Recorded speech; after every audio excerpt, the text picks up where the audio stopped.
Hi everyone, welcome. The systems we're checking in on today house the original red wiggler worms, and if you've been following along, you'll know that with the exception of my Vermibag Mini, the original red wigglers in those black tubs over there are occupying the oldest of my active systems right now. At 290 days, they're the oldest of my systems. And I got a little breakdown of those 290 days over here showing how we went 208 days of composting and then the past 72 days of foraging, which has consisted of a number of feedings but just no fresh bedding. And then over the past 10 days, we've set up a migration to see if we could round those worms up and get them situated in a new home. Now that migration that we set up for them, I've been checking in on it. Sometimes I'm kind of neglectful and don't bother, so sometimes we just come back to one of these systems a couple weeks after we set it up this way and see what happened. This time I actually came in here twice. One of the times was 4 days ago, another time was just yesterday, to try to aerate this material, the finished castings, so as to help the stuff that's on the surface that's had a chance to dry get sunk down into the rest of the material, hopefully bringing the dryness, increasing dryness, bringing the moisture level of the contents down so that the worms have a good motivation to exit the castings, wind up over on the horizontal migration feeding zone that's on the far edge of these bins in this case, and wait for us over there until we're prepared to scoop them out and relocate them into a new home. New homes do stand by for the wormies over here. No label yet. The bins will get labels as soon as we occupy them with some worms, but for now, these two bins that have been built now for 11 days are just sitting here waiting for some occupants. So let's get those two migrating bins up here on the bench and see how things are progressing.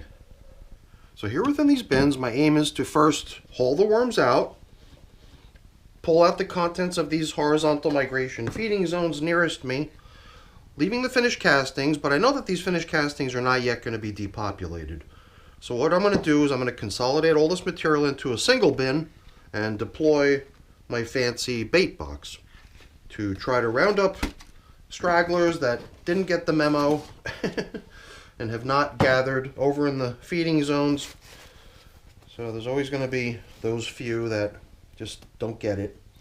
But every time I've been in here, even though it's only been 2 times, I always did get that feeling like the material on the surface as it was being blended in was definitely helping the overall contents of these finished castings become drier and drier, each time becoming less and less cozy for the worms to remain in. And then yesterday too, I just kind of added to it a little bit by even putting my spray bottle down into the horizontal migration feeding zone and dampening it even further. I did take a little peek in there. There's a good many worms hanging out in the horizontal migration feeding zones. And within these castings, I already spotted a few worms. When I excavated that back far corner, I spotted a couple worms. I guess when they start sensing that the material that they're in is becoming a bit dry and uncomfortable, they'll probably, in a lot of cases, just try diving down deeper into it. But I believe you'll probably agree with me at this point, with the exception of just a couple outliers, a couple stragglers tucked away here and there, like this little guy I spotted a moment ago. Will help him get over here with the rest of the gang. But yeah, I assume that you'll probably agree with me with my assessment that this is now depopulated vermicompost. So what's fair is fair, though, to say that there's probably still a few wormies hanging out, like over here. These couple worms seem to have just wanted to hang out in the old material for old time's sake. And I thought I saw another one here. But yeah, since we're deploying the bait box at the end, we will have that opportunity to round up stragglers. I just figured at this point I would give you guys just a brief overview of how the material looks now after an attempted 10-day depopulation, migration of the worms. And in this case, it seems to me like it's worked well. I think it was just the right combination of pretty well depleted material where there's just really not much, if any, cast bedding or food remaining for the worms, putting them into sort of a search mode, trying to find a better deal somewhere. And then, you know, we conveniently set up a better deal for them over on this edge of the bin. And it seems like the majority of the worms have found their way.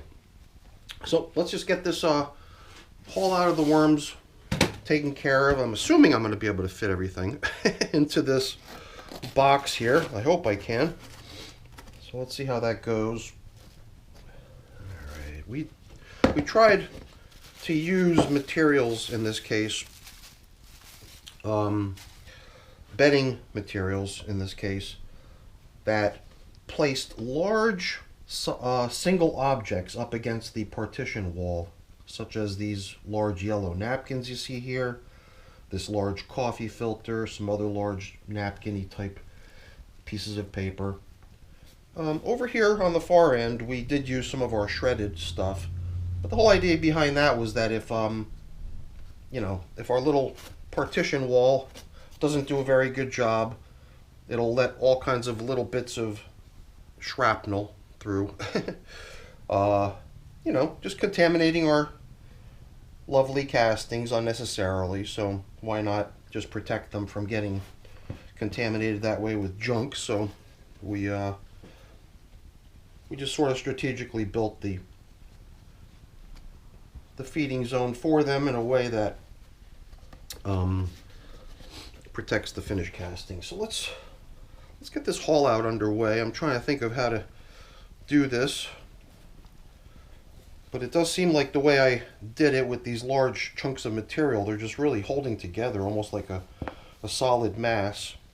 My only concern here is that some of the pieces are kind of long, so they're coming together. I mean, they're coming out in a single piece like that, so I was just worried about making a big huge mess. So I could definitely feel lots and lots of worms squirming around in that handful. But I'm beginning to question whether or not we're going to be able to fit the feeding zone of both systems into this container.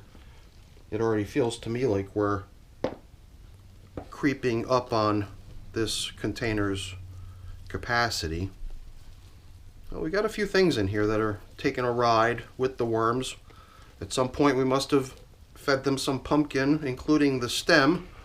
So the stem is still in progress and will go with the worms to their new home, so they can continue it and finish it there, hopefully, and not have to take it with themselves to their next new home many hundreds of days from now. So let's see. I think we've got almost all of it now with this third handful.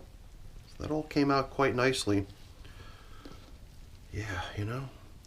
Since this has been number one, my thinking on this was just to keep all the worms that occupied bin number one, all the original red wigglers that you see in here, minus the few stragglers that we're going to try baiting out, and use them to launch the new bin number one in that pair of systems that we're launching today. I guess if I had a larger container, I could just commingle everything that we haul out of the feeding zones today and then split that in half and assume that it's a fair split and have two equally populated systems here. I guess since we started out with a somewhat small container, it just seemed like let's just let these little guys be the worms that end up getting launched into the new bin number one, and then whatever worms we manage to round up in bin number two will be used to launch off the new bin number two. So yeah, it does seem to me like we've definitely exceeded halfway up here, so to expect that we'd be able to fit another systems horizontal migration feeding zone in here would be yeah, I think that would be expecting a bit much. So that's what we got out of bin number one. Here's another little piece of shrapnel we can bring back over here. Let's make sure this plastic top covering has no little wormies hanging out on it. And well, you know, I feel so tempted, but then deploying them later would be tricky. So I need another container. I've got this thing over here, which I believe can also probably hold what's in here. So let's see how bin number 2 fared with the migration of the worms. Let's see, large objects here. These coffee filters definitely held up well. After 10 days, not too surprising. The worms probably came over for the sopping wet moisture that we set these feeding zones up with. You might have even noticed when we were up on the shelf over there still, these bins were tipped up a little bit so that the feeding zones would be in the lower end of the tipped up bins, so that any moisture that we threw in here, and we intentionally tried to make the feeding zones really moist and tempting to come over to. So we really wanted the moisture to stay in the end of the bins where the feeding zones were. So yeah, here too we came pretty darn close to topping off this one. I think we are topped off because it definitely spills up over the, well, let's not use the word spill here, but we definitely are poking out above the rim of the container, and by quite a bit, I would say.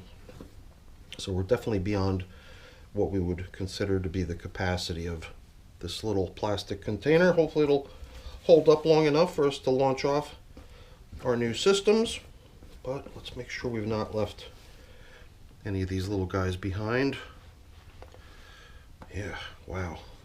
Very nice, successful migrations done so quickly in 10 days. But like I said, we're not going to abandon the wormies left behind in the castings. I guess if it was summertime and if the castings were just going straight outside into the garden or whatever the case may be, then we might just feel that we've liberated a few wormies from the confines of the wormery and released them out into the great wide open. But I'll tell you the truth, I think they're much better off in my wormery. They're safe from predators, they get a steady supply of food, especially this time of year in winter. It's nice and consistent warmer temperatures than being outside though. So that's the haul. Bin number 1, oh, let's see here. Bin number 2, I mean, right there, and bin number 1 right there. Yeah, to have used one or the other of these containers to try to fit all this material would have been impractical. So I think the consolidation of the material in these bins, the setup of the bait box, it's all pretty self-explanatory and not all that interesting. So I believe I'm going to save that for off-camera work to be done here.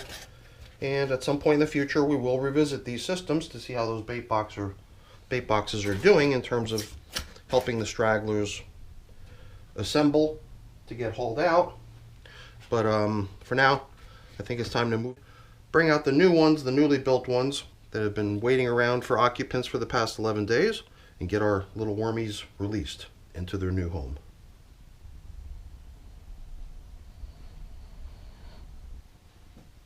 Alright, so like I mentioned earlier, the material in these bins has been sort of warming up and priming, is the way I see it, is becoming more and more cozy, hopefully, for worms to occupy. And I came in here yesterday, I threw a couple pieces of paper out here, which I thought would serve nicely as sort of top coverings after we launch off the systems. And at the very end, I've got the last 2 labels on this sheet of material here. We'll use these last 2 labels for these 2 new bins, and then it'll be official.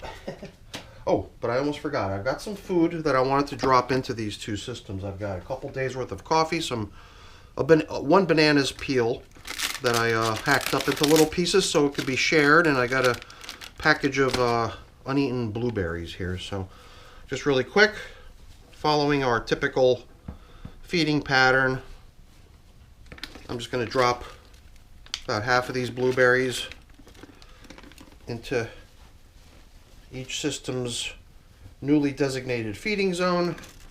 This will go in as feeding number 1 for these little guys. Just kind of sitting there waiting for them in their new home. Alright, Did we get them all? I believe we did. And the bonus here is that we even get a couple feeding zone indicators. Those old feeding zone indicators that were in the feeding zones of the horizontal migration feeding zones were reused in the bait box that you saw a moment ago. So it just seemed to me like, hey, as long as those bins were still up on the bench, before I did anything, it seemed to make sense to consolidate the material, position both labels on that one container that holds all the material at this point, and let the baiting of the stragglers continue in a single system, because I think that should be plenty. All right. Very nice.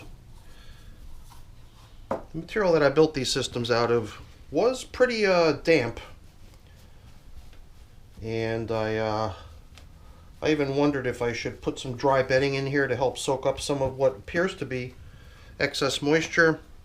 I decided against it. I said, you know, let's keep it really cozy for the wormies, let it be really damp, so that when they get in here they could take advantage of that and be really cozy in their new home. So I think we're all set with food for them. It's really down to them. Let's get them in here.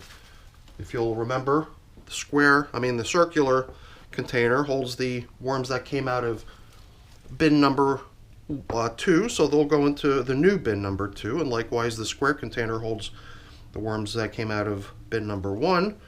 So let's get these little guys situated. And as always, I'll be looking to hear from you guys in the comments on estimates for how many worms you believe we launched off into these systems. So I did take care to try to really show the worms clearly when I was hauling them out of their horizontal migration feeding zones. And here again, let's give ourselves a little opportunity to see what we're dealing with here by sort of spreading things around. I guess one of the downsides to using a lot of this large type bedding material is that there's folds and all kinds of places for the worms to be sort of obscured from our view, which is fine. So I'm going to have to sort of be a little bit creative in terms of coming up with an estimate. In my case, I feel like I've got to account for some of what I know I can't see here.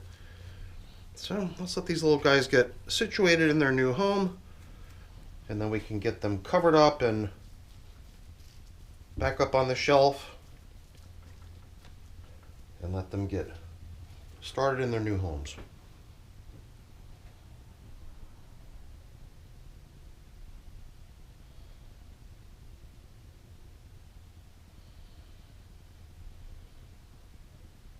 You know, I wondered about these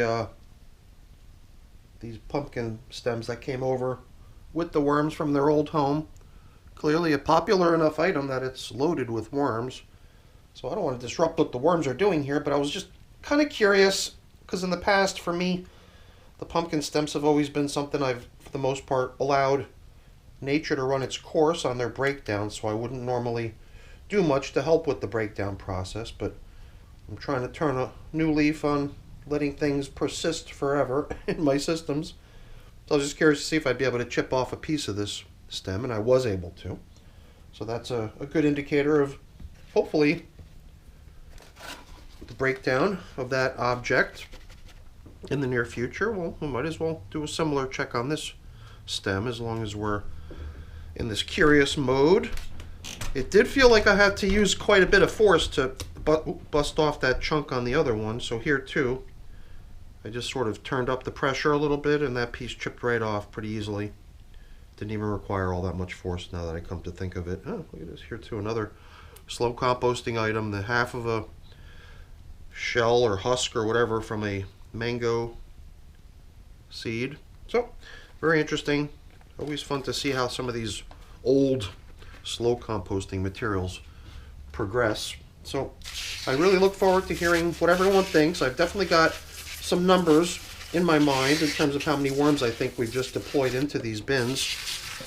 But I'll usually keep that under my hat and not really share that with anyone, because I'm just curious to see what other people think without my point of view on the matter influencing anyone's guesstimates. So please don't forget to leave me a quick note, if nothing more, just a quick comment just telling me how many worms you think we just deployed into bin number 1 over here. And if you think it was the same number in both systems, just give me the number and say in both.